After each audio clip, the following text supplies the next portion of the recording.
Fairies in folklore are not sweet and innocent, and they don't go around sprinkling pixie dust.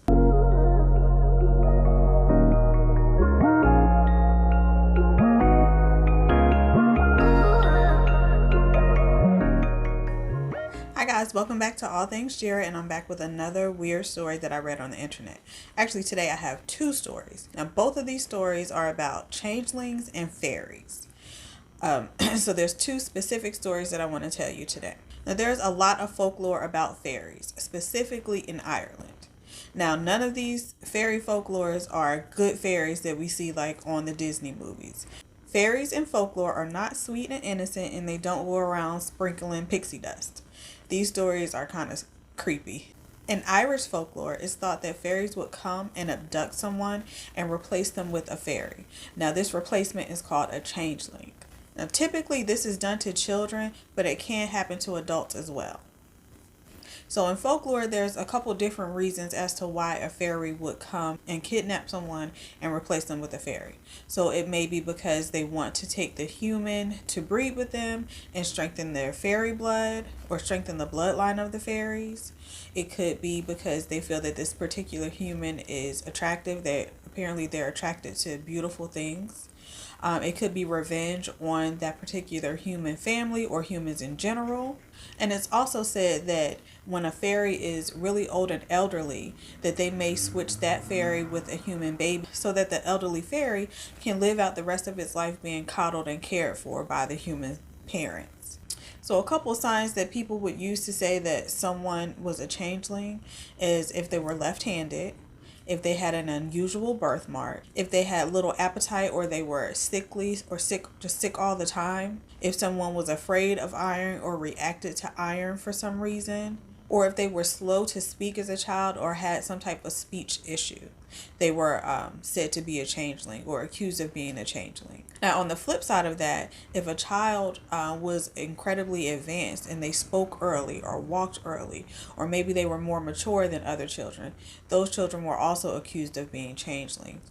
Basically, if anyone was out of the norm, they were probably going to be accused of being a changeling. So typically, the changelings don't remember their life as a fairy and they go on to live regular human lives. But if they do remember their life as a fairy, they'll use their fairy gifts for evil against the human family or against humans in general. If you thought your child was a changeling, there were some things that you could do to get your child back. So they said just mistreating the changeling will cause the fairies to bring your child back and take the changeling back with them. Whipping them, particularly with iron, would cause the fairies to switch the children back. Putting them in an oven or near open fire, putting them near iron. There are some herbal remedies that would cause the fairies to come back or cause the changeling to show themselves, and then the fairy would come back and get the changeling. And I saw one myth that said if you could make the changeling laugh, it would show themselves and they would have no choice but to go back to fairyland and return your child back. And back in the 1700s and 1800s, people really believed this. And they would try to, from the minute they had a child, they would try to keep any fairies away from them. They would put iron around the child's crib. I think they said like an open pair of scissors would keep fairies away. They would try to do different things to protect their child. Some of them would just watch their child 24/7. The child would never be alone because they were so afraid that fairies were going to come and switch their child out and abduct their child. If someone thought that they had a changeling in their home rather than their child, they would do anything to get this changeling out of their home. So they would seriously mistreat these children in an effort to drive the changeling out and get their own child back. And both of the stories that I'm going to talk about today are talking about that in specific. The first one is really short because there's not a lot of information about it. Now, Anne Roche had a 4-year-old son named Michael Leahy. Michael was 4 years old, but he could not walk, he couldn't stand on his own, and he couldn't speak. And because of this, they assumed that he was a changeling. Anne just knew that someone took her normal baby and switched the baby out with this fairy that couldn't do anything. Now, Anne's mother told her that there was a way that she could get her real child back. Anne's mother told her to take the child to the river Flesk. Now, this river was where the boundary of 3 farms met, and apparently this is a way to get to drive a changeling out and to get your baby back. So she told Anne to take the baby to the river and wash him in the river every morning. So Anne went down to the river with Michael and one of her friends, Mary Clifford. So they took Michael down to the river every morning and they bathed him in the river. But she wasn't actually bathing him. She was more like submerging him under the water and holding him under there for a while. So she did this to him every day. Now on the third day, she submerged him for a little too long and he drowned. Of course, with the death of a child, someone has to be held responsible. So Anne was arrested and she was taken to jail and she was put on trial. And initially her defense was that it was her mother's fault. Her mother was the one that told her to take this child to the river and submerge him in the water every day. She eventually changed her defense and said that she didn't intend to kill anyone, that she just wanted her baby back, that this child was a changeling, it wasn't her child, and she knew that doing this would cause the fairies to bring her child back. So that was her defense, and she was actually acquitted. And this type of thing happened more often than you would think. So the second story is about Bridget Cleary. Now, Bridget Cleary was born in 1869 in Ireland, and she was born as Bridget Boland. She lived in a really small area, a really poor area in Ireland, and everyone was in the area was a farmer. Most of them were uneducated and many were illiterate. But her father wanted different for his children. He made sure that his children received some type of education. So Bridget and her siblings went to school, and Bridget eventually became an apprentice dressmaker. Bridget was very pretty and she got a lot of attention from the men in the area. But when she was 18, she met a man named Michael Cleary. Now, Michael Cleary was 27 years old. He didn't live in town. He lived a few towns over. But in the area, he was known to be a really nice and well-mannered man. He made baskets and barrels for the factories and farms in the area, and he was called a cooper. In August of 1887, they got married. Bridget started her own business as a dressmaker.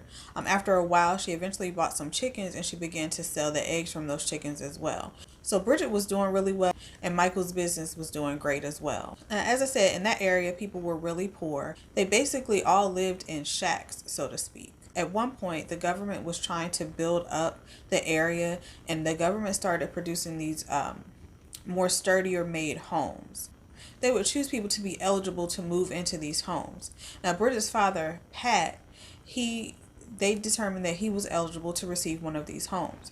But instead of Pat moving into the home, he decided to give that home to Bridget and her husband, Michael.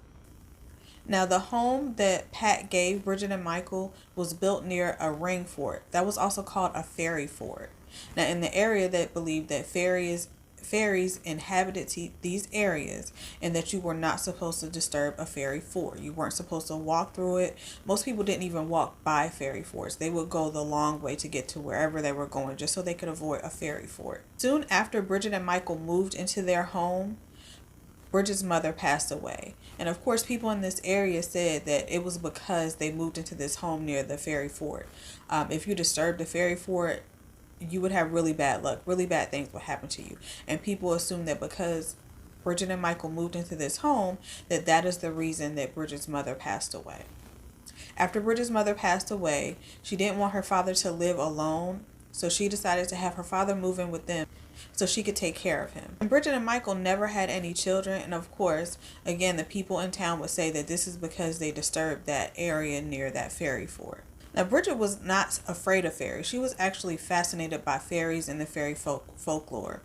So whenever she would pass a fairy fort, rather than avoiding it like most people would do, she would actually leave little gifts and trinkets and offerings for the fairies.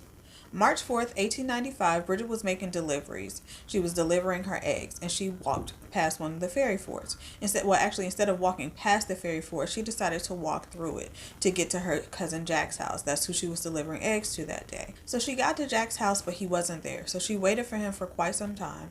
It was cold outside, so she waited for him for quite some time, but he didn't come home. So instead of waiting any longer, she decided she was cold, she was tired, she was going to go back home.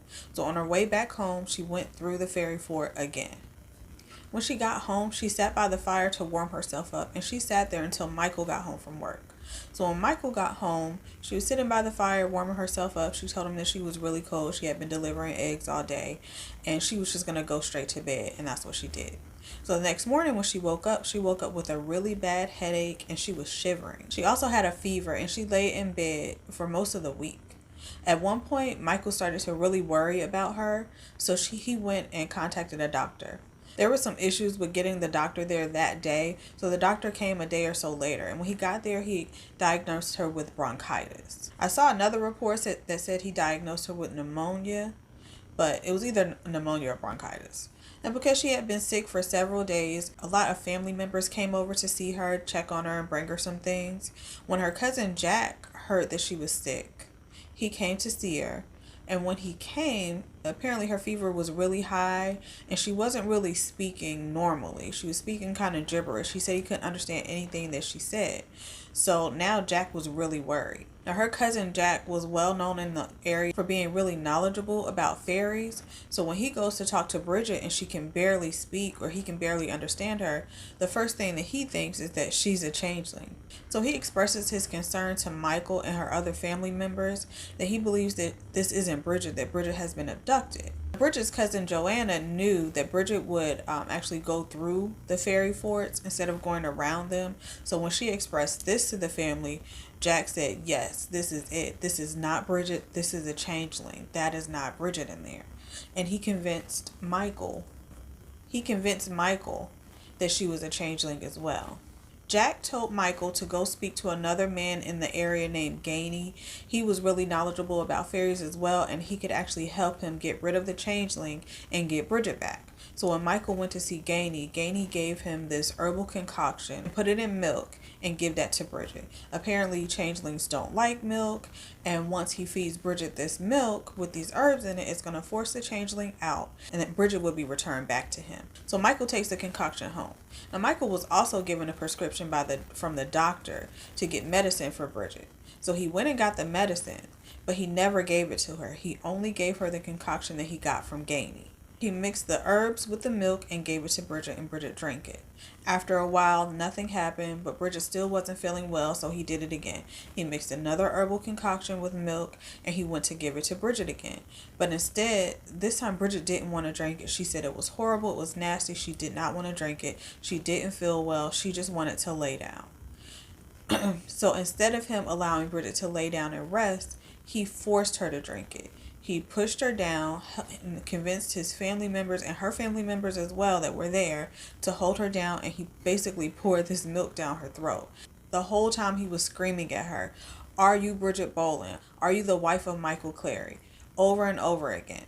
And 2 times Bridget said, "Yes, I am Bridget Boland. I am Bridget Boland." The 3rd time he asked, she did not respond yes to him. She was just upset about him pouring this milk down her throat, and she began to talk about how disgusting it was and for him to stop. And this only made Michael more upset. He was determined that this was a changeling, this was not his wife, and he was not going to let this go. Apparently fairies don't like bread, so he was also trying to force her to eat bread and jam. He gave her 3 pieces of bread with jam on it, and she would only eat 2. So this also solidified in his mind that she was a changeling, and he was going to do whatever it took to get the real Bridget back. And like I said earlier, apparently changelings don't like fires. He put her over the fireplace, from what I could tell, like hung her over it. He put her over the fire, hoping that the fire would scare the changeling out, because it was said that if you put a changeling near fire, it would scare them so much they would jump up and run out the door, and then your family member would be brought back. So he was hoping this is what happened to Bridget. But instead, Bridget fell on the floor and hit her head. At this point, his family members that were there and Bridget's family members that were there were afraid. They were kind of scared of what was going on. Michael was getting more and more angry. But instead of stopping him and helping Bridget, they simply just left the room. They all went into different parts of the house and left Michael and Bridget in there by the fireplace, with Bridget laying on the floor. He began to rip her clothes off. He took an iron rod, put it in the fire, and then put it next to Bridget, hoping that the combination of the iron and fire would scare the changeling and that he could get Bridget back. But she still didn't respond to this the way he wanted either. So he took the oil from a lamp, poured it all over Bridget. Because he has her next to this fire and he has this iron rod that he put in the fire, he began to poke her with it and her underwear caught on fire. Because remember, he had started ripping her clothes off. Her underwear caught on fire. He poured more oil on her, and eventually she caught on fire. And he just let her burn. Now, Jack was in one of the other rooms. He comes out to see what was going on. Well, he said he came out to see what was going on. And when he came out, Bridget was on the floor dead and burned. And again, instead of them realizing that this is wrong, there's something wrong, they didn't help Bridget. They didn't call the authorities. They didn't try to get her to a hospital. Michael convinced a few of them to help him bury her body. So he took her body away and buried her in a shallow grave. And he convinced the relatives not to tell anyone, not to contact any authorities. He thought that all of this was working like it was supposed to. He was going to bury Bridget in this shallow grave. Again, he thought she was a changeling. And once he buried her, he believed that Bridget would be brought back. So he buried Bridget in this shallow grave, and he went to one of the ring forts. And it was said that he waited there for a couple of days, waiting for Bridget to come out of the ring fort, but she never did. I'm not sure who found her grave, but authorities were alerted to a body buried in a shallow grave, and they went out and found Bridget's body. So Michael was arrested and 9 other family members. And that was a combination of Bridget's family members and Michael's. And that included her father, Pat, because he was there as well through this whole thing. Now, when the police asked Michael if he murdered his wife, he said no, he did not murder his wife, but he did drive out a Faery. He insisted that that was not his wife, that his wife was not dead, and that she would be coming back. But Bridget's funeral was about 5 days after all the arrests were made. And none of her family actually showed up to the funeral. They were all so convinced that she was not Bridget, that she was a changeling, that they didn't even bother going to the funeral. So they were all put on trial. Michael's trial began. He pleaded not guilty to murder, but guilty to manslaughter. It's like they saw the changelings as not totally people, so to kill them wasn't as serious. Which is, what we kind of saw with the Anne Roche case as well. And the 9 other family members all pled not guilty as well. Michael's trial lasted for 2 months, and the jury deliberated for 90 minutes and found Michael guilty of manslaughter. And he was sentenced to 15 years of hard labor. The other 9 were charged with unlawfully and maliciously wounding Bridget, and they were all tried and found guilty. Their sentences range from 18 months to 6 years. I'm not sure how long Bridget's father, Pat, received, but he was included in those 9 people. Michael was eventually released in 1910 and he moved to Canada, and no one knows what happened to him after he moved to Canada. No one knows if he remarried or anything, but it was said that while he was incarcerated, he kind of realized what he did, that he really did kill his wife and not a changeling. They said he was extremely remorseful and that he was always sad. He never really had a lot of people around. He was always by himself. No one knows what he did after he got to Canada. They don't know whether he remarried or anything about him. No one even knows when he died. There was a children's rhyme created about this. Are you a witch? Are you a fairy? Are you the wife of Michael Cleary? Really creepy, but a lot of nursery rhymes and things like that are really creepy when you look into where they came from. Anyway, those are my 2 stories about changelings and fairies. Let me know what you think. Have you ever heard of any of the folklore about fairies? Apparently there's folklore in lots of places. Ireland, Scotland, Japan, France, Africa. There's so much fairy folklore, and like I said, none of them are like Disney fairies. So what do you think? Do you believe in fairies? Do you believe in changelings? Have you ever heard of any of this folklore about fairies? If so, let me know in the comments.